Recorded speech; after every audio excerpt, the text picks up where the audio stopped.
Okay बच्चों, चलो ध्यान दीजिए आप सभी। आज हम लोग बात करेंगे रोकड़ प्रवाह विवरण। लास्ट क्लास में रोकड़ प्रवाह विवरण का कॉन्सेप्ट बताए थे, कॉलम बताए थे, क्या सिखाए थे।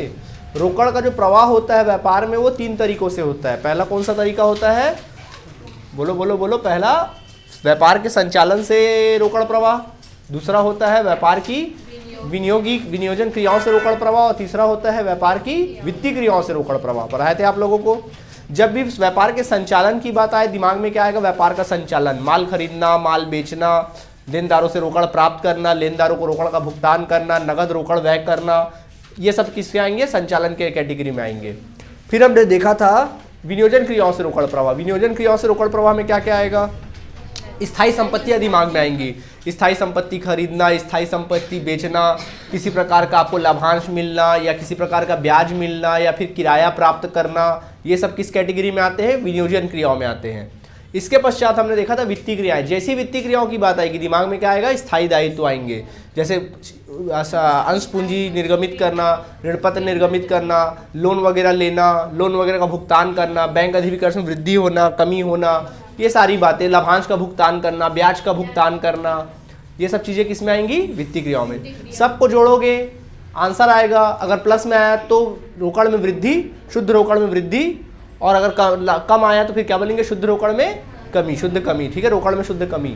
फिर क्या करोगे, प्रारंभिक रोकड़ को जोड़ दोगे और फिर क्या निकाल दोगे, अंतिम रोकड़ आएगा, वही तुम्हारा आंसर कहलाएगा। हमने आपको सिखाया था कि जो संचालन क्रियाओं से सबसे मेन पता है इंपॉर्टेंट 90% क्वेश्चन जो होंगे वो संचालन क्रियाओं वाले ही होंगे आपके क्वेश्चन बुक में। ठीक है, बहुत बढ़िया रहेगा, समझ में आएगा। तो संचालन क्रिया 2 तरीके से बनाते हैं, एक प्रत्यक्ष रीति और दूसरा अप्रत्यक्ष। लास्ट क्लास में मैंने प्रत्यक्ष रीति बता दिया था। प्रत्यक्ष रीति में क्या बताया था, जहां जहां से व्यापार चलाने से पैसा आ रहा है जोड़ लो। जैसे कि नगद विक्रय करोगे तो पैसा आएगा, देनदारों से रोकड़ प्राप्त करोगे तो पैसा आएगा, ये सब चीजों से पैसा आता है। ठीक है, इसके पश्चात इसमें क्या क्या चीजें घटाओगे आप, जैसे कि नगद क्रय करोगे, लेनदारों को रोकड़ का भुगतान करोगे, रोकड़ व्यय करोगे, वेतन दोगे, मजदूरी दोगे, इससे पैसा क्या होगा, आपके पास से जाएगा। तो ये आ जाएगा व्यापार क्रियाओं के रोकड़ प्रवाह। और अंत में आयकर घटा के आप क्या कर लीजिए, शुद्ध रोकड़ प्रवाह निकाल लीजिए। प्लस में आया आंसर तो अंतर प्रवाह, माइनस में आया तो फिर क्या कहलाएगा, बाह्य प्रवाह। सीखे थे कि नहीं सीखे थे आप लोग, कोई परेशानी। आज बच्चों मैं आपको सिखाने जा रहा हूँ अप्रत्यक्ष रीति, जो कि मोस्ट इंपॉर्टेंट है। 95% क्वेश्चन किसका आने वाला है, अप्रत्यक्ष रीति का आने वाला है। तो आज हम लोग बात करेंगे परिचालन क्रियाओं से। क्या लिखेंगे हेडिंग, परिचालन क्रियाओं से, परिचालन क्रियाओं से रोकड़ प्रवाह, परिचालन क्रियाओं से रोकड़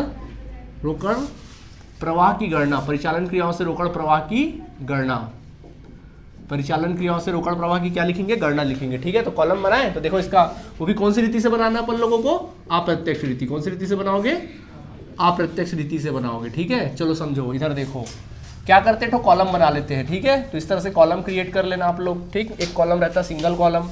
सबसे पहले बच्चों यहाँ पे लिखना पड़ेगा शुद्ध लाभ, यहाँ शुद्ध लाभ लिखना पड़ेगा। और क्या लिखोगे शुद्ध लाभ में, कर के पूर्व, क्या लिखोगे, कर के पूर्व, क्या लिखना है यहाँ पे, कर के पूर्व शुद्ध लाभ लिखना। कौन सा लाभ निकालना पड़ेगा, कर के पूर्व। और ये कर के पूर्व आपको अलग से निकालना पड़ेगा। ठीक है, तो अलग से वर्किंग नोट में जाना, कार्यविधि में जाना पड़ेगा आप लोगों को। इस तरह से कार्यविधि में जाना और लिखना शुद्ध लाभ, ब्रैकेट में लिख लेना कर के पूर्व। ठीक है, ऐसा आप लोग लिख लेना पड़ेगी। ठीक है, शुद्ध लाभ लिख लेना, पहले कर के पूर्व की गणना लिखना ना अपन को, शुद्ध लाभ कर के पूर्व की गणना। ठीक है, सबसे पहले लिखा जाता है वर्ष का शुद्ध लाभ। क्वेश्चन में दिया रहेगा वर्ष का शुद्ध लाभ, तो पहले लिख लेना वर्ष का क्या लिख लेना, शुद्ध लाभ। ठीक, अब इसमें ना बच्चों उन चीजों को आप लोग को ऐड करना है जिन पर अंशधारियों का हक होता है। किसका हक होता है, अंशधारियों का हक होता है। जैसे कि सामान्य संचय में हस्तांतरण, अगर कोई पैसा साल में सामान्य संचय में हस्तांतरित किया गया है, सामान्य संचय में हस्तांतरण अगर हस्तांतरित किया गया है तो उस हस्तांतरण को क्या करना है, आप लोगों को जोड़ देना है। समझ में आ गया। इसके अलावा किसी प्रकार का लाभांश दिया गया है, किसी प्रकार का भी अगर लाभांश दिया गया होगा, चाहे लाभांश वगैरह दिया गया होगा, तो उस लाभांश को भी क्या कर देना, आपको जोड़ देना है। या किसी प्रकार का प्रस्तावित लाभांश भी दिया गया होगा, प्रस्तावित लाभांश, तो बच्चों उसको भी क्या कर दोगे, जोड़ दोगे। ठीक है, प्रस्तावित लाभांश को क्या कर देना, जोड़ देना। ठीक, इसके अलावा अगर प्रस्तावित लाभांश कौन सा वाला, गत वर्ष वाला को जोड़ना, किसको जोड़ोगे, गत वर्ष वाले को।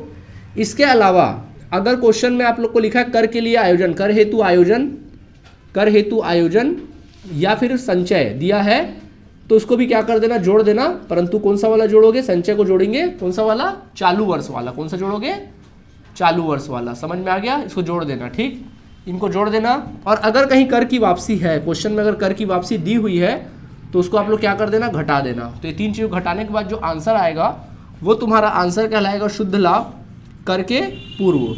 यह आ जाएगा शुद्ध लाभ करके पूर्व।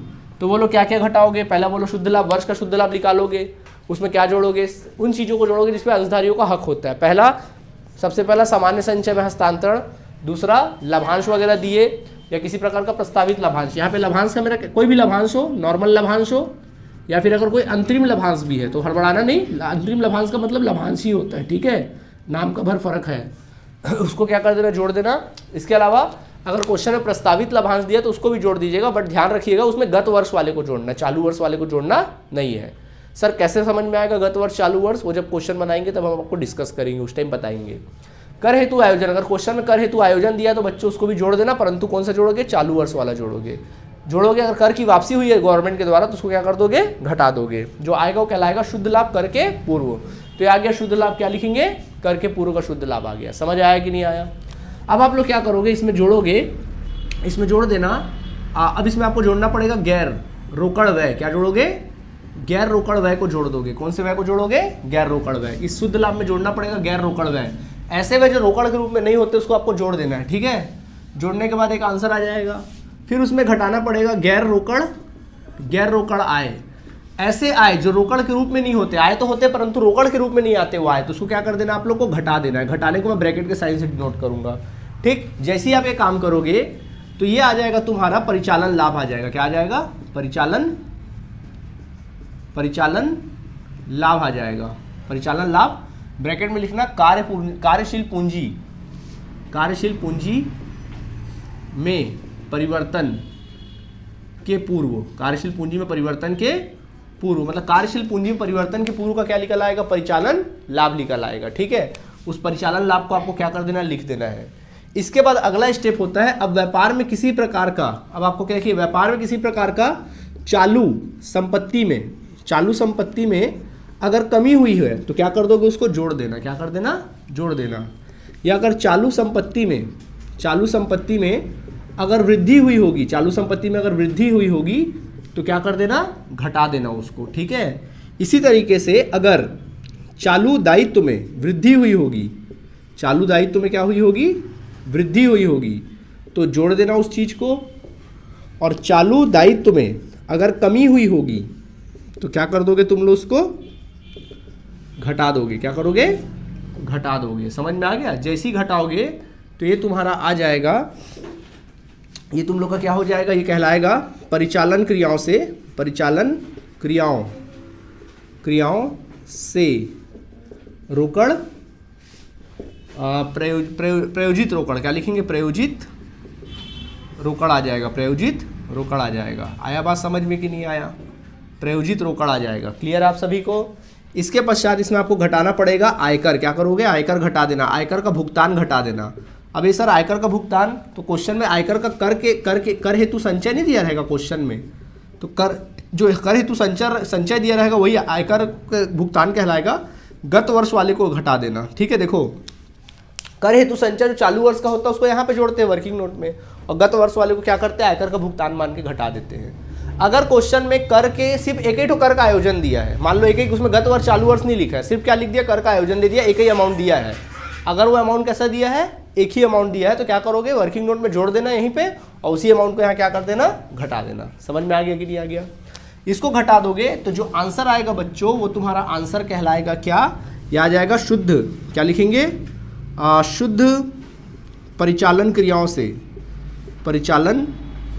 शुद्ध परिचालन क्रियाओं से रोकड़ प्रवाह, शुद्ध परिचालन क्रियाओं से क्या आ जाएगा, रोकड़ प्रवाह निकल आएगा। आया बात समझ में कि नहीं आया? आया समझ में? डर लग रहा है देख के?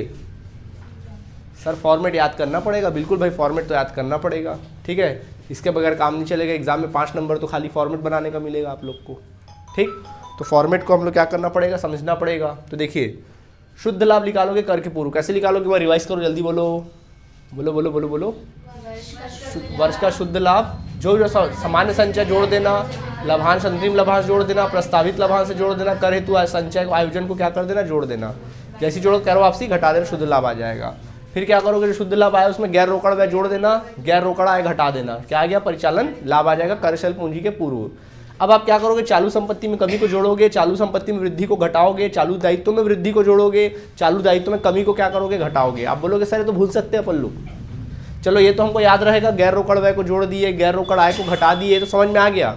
सर इसको हम लोग भूल सकते हैं, सही बात है सर, किसमें कमी किसमें वृद्धि हम तो भूल जाएंगे सर, तो एक ट्रिक दे रहा हूँ उसको समझना। मैंने क्या बोला, संपत्ति की बात की ना, चालू संपत्ति, चालू संपत्ति का पूरा लिस्ट दिया हूँ कि नहीं दिया हूँ, पहचानना तो आता है ना। तो देखो चालू संपत्ति को संपत्ति मान लो, नॉर्मल संपत्ति मान के चलो, क्या मान के चलो, नॉर्मल संपत्ति, जैसे आप लोग पास फर्नीचर नहीं होता वैसे नॉर्मल संपत्ति मान के चलो। मान लो 2019 है और 2020 है, ये गत वर्ष और ये चालू वर्ष है। मान लीजिए पिछले साल तुम्हारे पास 80,000 रुपए का संपत्ति था और आज तुम्हारे पास 70,000 का क्या है, संपत्ति है। देखिए पिछले साल 80,000 का संपत्ति था, 70,000 का संपत्ति है, कितने का डिफरेंस आया, बढ़ा कि घटा, क्यों घटा होगा, ये बेच दिए होंगे।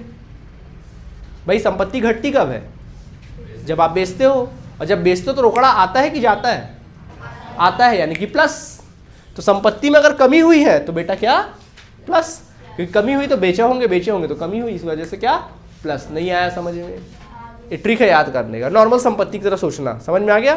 तो चालू संपत्ति वृद्धि कमी क्या कर देंगे, जोड़ देंगे। उसी जगह अगर मान लीजिए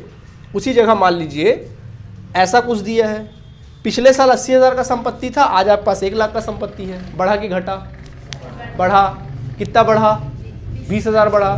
संपत्ति बढ़ता कब है, क्यों बढ़ता है संपत्ति, कैसे बढ़ता है संपत्ति, जब हम लोग खरीदते हैं तब संपत्ति क्या होता है, बढ़ता है। क्या ये संपत्ति आपने खरीदा तो खरीदने पैसा आता है कि जाता है, जाता है तो माइनस, समझ आ गया। इसी तरीके से वैसे दायित्व के साथ कहानी है। देखो दायित्व को भी ना नॉर्मल लोन की तरह ट्रीट करो, दायित्व को भी क्या सोचोगे, चालू दायित्व को नॉर्मल लोन की तरह सोचना, लोन की तरह सोचो। अगर तुम्हारे पास पिछले साल 80,000 रुपए का लोन है और इस साल तुम्हारे पास 1 लाख रुपए का लोन है, बढ़ा कि घटा, बढ़ा, बढ़ा, इसका मतलब ये होगा कि और आपने लोन लिया। अगर लोन लेते तो पैसा आता है कि जाता है, आता है, यानी प्लस, चालू दायित्व में वृद्धि मतलब प्लस। और उसी जगह मान लीजिए आपका जो लोन है वो 60,000 है, पिछले साल 80 था, इस साल कितना है, 60 है, पिछले साल 80 था, इस साल कितना है, 60 है। इसका मतलब क्या हुआ, पैसा खत्म हुआ, मतलब लोन घटा। लोन घटता कब है, जब अपन रीपेमेंट करते हैं, वापसी करते हैं, तो वापस करोगे पैसा आएगा कि जाएगा। तो ये ट्रिक दिमाग में क्या हो गया, हमको अच्छे से बैठ गया, अब कोई हमको कुछ बोले ही नहीं सकता। और चालू संपत्ति दायित्व पहचानना आता है कि नहीं आता है, ठीक है, जल्दी से नोट करो, फिर बात करते हैं आगे। ओके बच्चों, तो देखिए ये तो हमने एक्सप्लेन कर दिया। अब हमको एक्सप्लेन करना है गैर रोकड़ व्यय और गैर रोकड़ आय। देखिए गैर रोकड़ व्यय और आय का मैं लिस्ट आप लोग को एक्सप्लेन कर देता हूँ जल्दी जल्दी, क्या क्या है देख लीजिए आप सभी।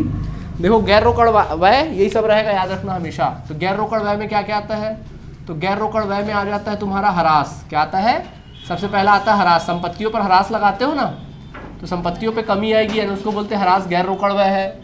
इसके अलावा एक प्रकार से बोल सकते हैं ख्याति का अपलेखन, ख्याति या फिर प्रारंभिक व्ययों का अपलेखन, ख्याति या फिर कोई भी प्रारंभिक व्यय का अपलेखन हो गया। कोई भी अपलेखन लिखा रहेगा तो इसी में डाल देना आप लोग, ठीक है। इसके अलावा संपत्तियों के विक्रय पर हानि, संपत्ति यानी कि विनियोग, संपत्ति या फिर कोई भी विनियोग अगर होगा के विक्रय पर हानि, अगर संपत्ति या विनियोग के विक्रय पर हानि हुई होगी आपको, तो उसको भी आप क्या करोगे, इसी कैटेगरी में क्या कर दोगे, डाल दोगे। आई बात समझ में कि नहीं आई, क्लियर है आप सभी को, ये हो जाता है, ठीक। तो गैर रोकड़ व्यय है। इसके अलावा खैर इतने ही, तुम लोग के काम का इतना ही है, बाकी है नहीं। अब बारी आती है गैर रोकड़ आय की। किसकी बारी आती है, गैर रोकड़ आय।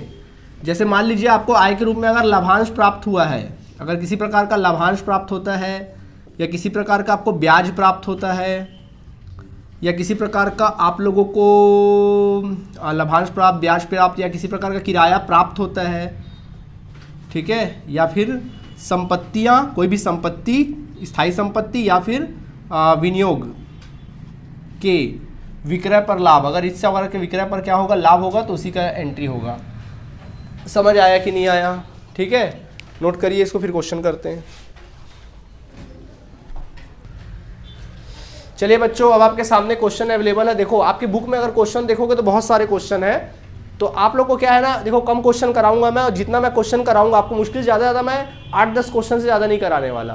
और उसी में से ही आपके एग्जाम में आएगा। तो अच्छे से इसको बिल्कुल तैयार करो, घोट के पी जाओ ये क्वेश्चंस वगैरह को, ठीक है। बहुत सिंपल क्वेश्चन है, ध्यान दो क्या लिखा है। निम्नलिखित सूचना से परिचालन क्रियाओं से रोकड़ प्रवाह की क्या कीजिए, गणना कीजिए। इन्फॉर्मेशन में देखो क्या लिखा, सिर्फ परिचालन क्रिया बोला ना, कंप्लीट रोकड़ प्रवाह बनाने नहीं बोला है, सिर्फ क्या बोला है, परिचालन क्रिया। लाभ हानि खाते का शेष दिया, देखो 2011 का शेष दिया और 2012 का। पिछले साल 2 लाख था, आज 3 लाख है, ऐसा दिया हुआ है। प्राप्ति पत्र एक प्रकार की चालू संपत्ति होती है, पता है कि नहीं पता है, प्राप्ति पत्र क्या होती है, चालू संपत्ति। 1,80,000 था, 1,40,000 था। मूल्य ह्रास हेतु प्रावधान, मूल्य ह्रास एक तरह का क्या होता है, ह्रास होता है, नॉर्मल ह्रास है। मूल्य ह्रास व्यय है, गैर रोकड़ व्यय है, 3 लाख था और 3,20,000 है। अदत्त किराया चालू दायित्व होता है, 40,000 और 16,000 है। पूर्वदत्त बीमा चालू संपत्ति है, 12,000 और 14,000। ख्याति क्या है, ख्याति एक ख्याति भी संपत्ति की तरह होती है, जो बताया ख्याति का अपलेखन बताया। विविध देनदार चालू संपत्ति है, ठीक है। बनाना स्टार्ट करें, चलिए सबका ध्यान बोर्ड की तरफ। ऊपर हेडिंग लिखना, परिचालन क्रियाओं से रोकड़ प्रवाह की गणना करने पर, या परिचालन क्रियाओं से रोकड़ प्रवाह की गणना, परिचालन क्रियाओं से रोकड़ प्रवाह की क्या लिखेंगे अपन लोग, गणना लिखेंगे, ठीक है। चलिए देखिए, तो सबका ध्यान बोर्ड की तरफ, ध्यान दीजिएगा आप सभी। कॉलम क्रिएट कर लेते हैं, चलिए बोलिए। सबसे पहले अपन लोग क्या लिखते हैं यहाँ पे, शुद्ध लाभ। शुद्ध लाभ कौन सा, क्या लिखेंगे यहाँ ब्रैकेट में, करके पूर्व शुद्ध लाभ, करके पूर्व। तो इसके लिए वर्किंग नोट में जाना पड़ेगा, तो बच्चों वर्किंग नोट में जाना और यहाँ पे लिखना शुद्ध लाभ। वर्ष का शुद्ध लाभ क्या लिखोगे, वर्ष का शुद्ध लाभ कैसे लिखोगे, ध्यान दीजिएगा आप सभी। वर्ष का शुद्ध लाभ लिखना इस तरह से, अब समझो। देखो ये 2011 है और 2012 है, 11 गत वर्ष है और 12 चालू वर्ष है। देखो पिछले साल आपके लाभ हानि शेष में कितना पड़ा हुआ था और आज कितना पड़ा है, बढ़ा है कि घटा है, सर बढ़ा है। बढ़ा है मतलब आपने लाभ कमाया है, यानी वर्ष में कितना रुपए का लाभ कमाया आपने, 1 लाख रुपए का लाभ कमाया। समझ में आया कि नहीं आया। अगर ये घटा होता पिछले साल की कंपैरिजन में तो वो हानि कहलाता, क्या कहलाता, तो आप इसको माइनस के फॉर्म में यहाँ लिख देते, ऐसा ब्रैकेट में लिख देते। समझ आया। फिलहाल लाभ है तो लाभ ही सही, कोई दिक्कत। अब इसमें अपन क्या करते हैं, उन चीजों को प्लस करते हैं जिसपे अंशधारियों का हक होता है। तो पहला क्या होता था बच्चों, याद करो, सामान्य संचय में हस्तांतरण। क्या है क्वेश्चन में कहीं भी सामान्य संचय का जिक्र किया है, छोड़ दीजिए, नहीं किया तो छोड़ दीजिए। फिर उसके बाद लाभांश वगैरह लिखते थे, क्या लाभांश का है यहाँ पे कोई भी प्रस्तावित लाभांश, अंतरिम लाभांश का जिक्र है, सर वो भी नहीं, तो उसको भी क्या कर दीजिए, छोड़ दीजिए। फिर कर के लिए प्रावधान या कर के लिए संचय है क्या यहाँ पे, देखो क्वेश्चन में, वो भी नहीं है तो उसको भी क्या कर दो, छोड़ दो। तो बात खत्म, कुछ है ही नहीं। तो बस यही हमारा क्या आ जाएगा, शुद्ध लाभ। तो यही शुद्ध लाभ आ जाएगा, कर के पूर्व कितना, 1 लाख रुपया। वर्किंग नोट की आवश्यकता ही नहीं पड़ी, कोई दिक्कत इसमें आप लोगों को। अब बच्चों इसमें ऐड करोगे गैर रोकड़ व्यय, क्या ऐड करोगे, गैर रोकड़ व्यय। तो गैर रोकड़ व्यय में कौन कौन आते हैं, 2 ही चीज तो आता है, मैंने बता 3 चीज ही तो आता है आपके लिए, मूल्य ह्रास या फिर ख्याति का अपलेखन वगैरह, या फिर लाभ हानि के संपत्तियों के विक्रय पर हानि, यही आता है 3 चीज। तो देखो मूल्य ह्रास का जिक्र है ना, देखो मूल्य ह्रास पिछले साल तक 3 लाख का था और आज कितने का, 3,20,000 का। कितने रुपए का अंतर है, 20,000 का। इसका मतलब ये हुआ कि आपने साल में मूल्य ह्रास लगाया है 20,000 रुपए, संपत्ति पे कितना ह्रास लगाया, 20,000। तो जोड़ देते ना, गैर रोकड़ व्यय है कि नहीं है, तो यहाँ लिख देना मूल्य ह्रास। क्या लिखना, मूल्य ह्रास, कितना रुपया, 20,000। तो 20,000 बच्चों यहाँ पे जोड़ देना, समझ में आ गया। और गैर रोकड़ व्यय क्या होता है, ख्याति का अपलेखन सिखाए थे, चेक करो ख्याति के बारे में दिया है क्या, हाँ सर दिया है। देखो ख्याति पिछले साल 2 लाख था, आज 1,60,000 है। कमी आई कि नहीं आई, कमी आई तो अपलेखन, कमी आई तो अपलेखन कहलाएगा। और वृद्धि होती तो खरीदी कहलाता। अभी सिखाएंगे उस चीज के बारे में, फिलहाल कमी हुई है, देखो कल सिखाएंगे इसके बारे में। तो 2 लाख और कितना, 1,60,000। तो क्या हुआ, 40,000 कम हुआ कि नहीं हुआ, कम हुआ मतलब अपलेखन है, क्या है। तो लिख दो ख्याति का अपलेखन, क्या लिखो यहाँ पे, ख्याति का अपलेखन लिख दो, ख्याति का अपलेखन, ठीक है। कितना रुपए दिया है, 40,000। समझ आया कि नहीं आया। और कोई संपत्ति के विक्रय पर हानि वानी दिया है क्या, नहीं है सर, तो बस छोड़ दीजिए। अब इन सबको क्या कर दीजिए, जोड़ दीजिए। चलिए जोड़िए, कितना आ जाएगा, 1,60,000। आया समझ में कि नहीं आया। अब इसमें से घटाया जाता है गैर रोकड़ आय, गैर रोकड़ आय को घटा दिया जाता है। तो बताइए गैर रोकड़ आय में क्या सिखाया, लाभांश प्राप्त है क्या, नहीं है सर। फिर सिखाया गया ब्याज प्राप्त है क्या सर, नहीं है सर। किराया प्राप्त है क्या, नहीं है सर। संपत्ति के विक्रय पर लाभ है क्या सर, नहीं है। फॉर्मेट याद करो, ऑटोमेटिक बनेगा, है क्या, नहीं है सर, छोड़ दीजिए। चलिए नहीं है तो फिर छोड़ दीजिए, पूरा लिखना सोच सोच के, समझ में आया। आ गया कुछ नहीं तो वहां नील कर दो, क्या कर दो, नील कर दो। क्या आएगा, 1,60,000। क्या कहलाएगा ये तुम्हारा, ये कहलाएगा परिचालन लाभ। क्या लिखेंगे, परिचालन लाभ। ब्रैकेट में क्या लिखोगे, कार्यशील पूंजी में परिवर्तन के पूर्व, परिवर्तन के पूर्व, कार्यशील पूंजी में परिवर्तन के पूर्व। ऑलराइट, इसके बाद बच्चों अब क्या करते हैं, चालू संपत्ति में दायित्व है, चालू संपत्ति में वृद्धि या कमी देखते हैं। ठीक है, देखो जो चालू संपत्ति उसमें मैं राइट का साइन लगा देता हूँ और चालू दायित्व में रॉन्ग का साइन लगा देता हूँ। बताओ इसमें चालू संपत्ति कौन है, लाभ हानि तो है नहीं, लिस्ट दिया था कि नहीं लिया था, लिस्ट याद है, प्राप्य पत्र चालू संपत्ति है, उसके बाद कौन है, चालू संपत्ति, पूर्वदत्त बीमा चालू संपत्ति है और विविध देनदार चालू संपत्ति है। जबकि आपका आदत किराया चालू दायित्व है और बस आदत एक ही है चालू दायित्व, और कोई चालू दायित्व है नहीं समझ में आता, लिस्ट देखे करो, समझ में आ गया कि नहीं आ गया। चलो बच्चों देखो, तो अपन क्या करेंगे, काम करेंगे। देखो पहला खोजो यहाँ चालू संपत्ति कौन है, देखो प्राप्य पत्र चालू संपत्ति है। पिछले साल चालू संपत्ति 1,80,000 था, आज 1,40,000 है। बढ़ा है कि घटा है, घटा है। घटा इसका मतलब बढ़ा कि प्लस की माइनस, प्लस। भैया घटा है मतलब बेचे होंगे संपत्ति, यानी कि प्लस, पैसा आया होगा।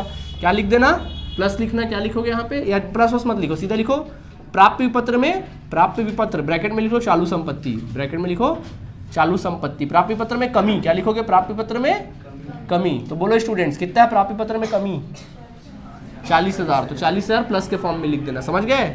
उसके बाद देखो अगला क्या है, आदत किराया चालू दायित्व है कि नहीं है। पिछले साल 16,000 था, पिछले साल 40,000 था, 16,000 है। बढ़ा है कि घटा है, घटा है। क्या है, घटा है। क्या लिखेंगे, आदत किराया में कमी। आदत किराया जो कि क्या होता है, चालू दायित्व होता है, चालू दायित्व होता है ना, चालू दायित्व में कमी। चालू दायित्व में कमी हुआ कि नहीं हुआ, कितने कमी हुआ बताओ, 24,000 का, 40 था 16 हो गया, कितने कमी हुआ, 24 का कमी हुआ। तो 24 प्लस के फॉर्म में लिखेंगे कि माइनस के फॉर्म में लिखेंगे, माइनस के फॉर्म में लिखेंगे, समझ आया। इसके बाद पूर्वदत्त बीमा, पिछले साल 12 था, 14 है। बढ़ा कि घटा, तो पूर्वदत्त बीमा में क्या लिखेंगे, पूर्वदत्त बीमा में वृद्धि, यानी कि चालू संपत्ति है। पूर्वदत्त बीमा में वृद्धि, चालू संपत्ति में वृद्धि। बोलो जोड़ेंगे घटाएंगे, घटाएंगे। कितना, 2,000। 2,000 क्या करेंगे, घटाएंगे। इसके पश्चात है विविध देनदार। बताओ विविध देनदार में बढ़ोतरी हुई कि कमी हुई, विविध देनदार जो कि एक चालू संपत्ति होता है, ब्रैकेट में लिखो चालू संपत्ति। चालू संपत्ति में बोलो बढ़ा कि घटा, घटा। प्लस की माइनस, प्लस। कितना रुपया, 40,000 प्लस के फॉर्म में लिखना। अब क्या करोगे, आंसर निकालोगे। इधर देखो जो प्लस है पहले जोड़ते जाओ। 1 लाख, देखो 1,60,000 40 कितना हुआ, 2 लाख हो गया। 2 लाख और 40, 2,40,000। 2,40,000 में से कितना घटाओगे, 26,000। 2,40,000 में 26,000 घटा दो, 20,000 घटा, 2,18,000 नहीं, 2,14,000। कितना बोला मैंने, 2,26,000 बोला क्या, नहीं 2,40,000 में कितना घटाने बोला, 26,000 घटाने बोला ना, 26। हाँ तो 2,14,000 तो आएगा। कितना आएगा, 2,14,000। तो यार 2,14,000 आया। क्या कहलाएगा ये बताओ तुम लोगों का, बोलो बोलो क्या कहलाएगा। शुद्ध परिचालन क्रिया से, शुद्ध परिचालन क्रियाओं से रोकड़ प्रवाह, रोकड़ प्रवाह हो गया। अब इसमें क्या घटाया जाता है, आयकर का भुगतान घटाया जाता है। तो बोलो आयकर का भुगतान दिया है क्या क्वेश्चन में, नहीं दिया तो नील करो। 2 लाख कितना आ गया, 14,000 प्लस के आंसर फाइन फॉर्म में आया ना आंसर। क्या कहलाएगा, शुद्ध परिचालन, शुद्ध परिचालन क्रियाओं से, शुद्ध परिचालन क्रियाओं से रोकड़ प्रवाह, शुद्ध परिचालन क्रियाओं से रोकड़ प्रवाह। नहीं आया समझ में, प्लस में आया क्या लिखेंगे, अंतर प्रवाह। कहाँ गलत हो गया, हाँ चलेगा, उससे कोई फर्क नहीं पड़ता, प्रवाह लिख देना। समझ में आया कि नहीं आया, ठीक है। चलिए इससे रिलेटेड क्वेश्चंस करिएगा, अपने बुक के एग्जांपल्स करके आइएगा, बाकी क्वेश्चन कल करेंगे। ओके, धन्यवाद। फॉर्मेट याद कर लीजिएगा।